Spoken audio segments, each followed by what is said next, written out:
अस्सलाम वालेकुम व्यूवर्स, उम्मीद करता हूँ आप सब खैरियत से होंगे। आज मैं आपके लिए एक और न्यू वीडियो के साथ हाज़िर हुआ हूँ। वीडियो की तरफ जाने से पहले मैं आपसे अर्ज़ करूँगा कि जो मेरे चैनल पे न्यू हैं, काइंडली मेरे चैनल को कर दें सब्सक्राइब और बेल आइकन को कर दें ऑल पे, ताकि हर न्यू वीडियो आने वाली बआसानी आप तक पहुँच जाए। तो वीडियो की तरफ चलते हैं। आज मैं आपको जिस बारे में बताने वाला हूँ वो है टैबलेट निम्स, जो कि सामी फार्मास्यूटिकल्स इसको बनाता है। इसके फ़ॉर्मूलेशन की बात करें तो इसके अंदर मौजूद है निम्सोलाइड, जो कि एक पेन किलर टैबलेट है। इसके मकसद की बात करें तो ये किसी भी किस्म का दर्द हो जिस्म के अंदर, ये उसके लिए जो है ये इस्तेमाल किए जा रही होती है। इसके अलावा जो है ये बुखार में भी इस्तेमाल की जा रही होती है।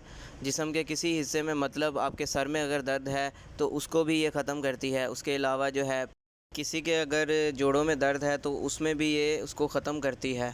और अगर किसी के कमर में दर्द है उस सूरत में भी इस टैबलेट का डॉक्टर्स इस्तेमाल करवा रहे होते हैं। इसके साथ मैं आपको बताता चलूँ कि अगर किसी को लिवर के हवाले से कोई मसला है, जिगर में अगर कोई मसला है, वो जो है इसका इस्तेमाल जो है वो नहीं कर सकते।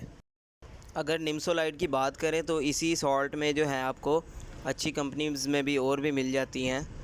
आपने ये टैबलेट जो है किसी 15 साल से कम उम्र बच्चों को ये नहीं देनी, ये उसके लिए इस्तेमाल नहीं होती। एडल्ट्स में जो इसकी डोज़ फ़ॉर्म है उसके बारे में मैं आपको बताऊं कि आप ये दिन में 2 मरतबा टैबलेट ले सकते हो, सुबह शाम खाने के बाद। इसके अलावा अगर आप इसका रेगुलर इस्तेमाल करना चाहते हैं तो पहले आप अपने डॉक्टर से पता करें, उसके बाद जो है इस टैबलेट का इस्तेमाल करें, ताकि आपको किसी किस्म का भी साइड इफ़ेक्ट देखने को ना मिले। तो अगर आपको वीडियो पसंद आई हो तो वीडियो को लाइक लाजमी करें, शेयर करें और सब्सक्राइब कर दें चैनल जिसने अभी तक सब्सक्राइब नहीं किया। शुक्रिया।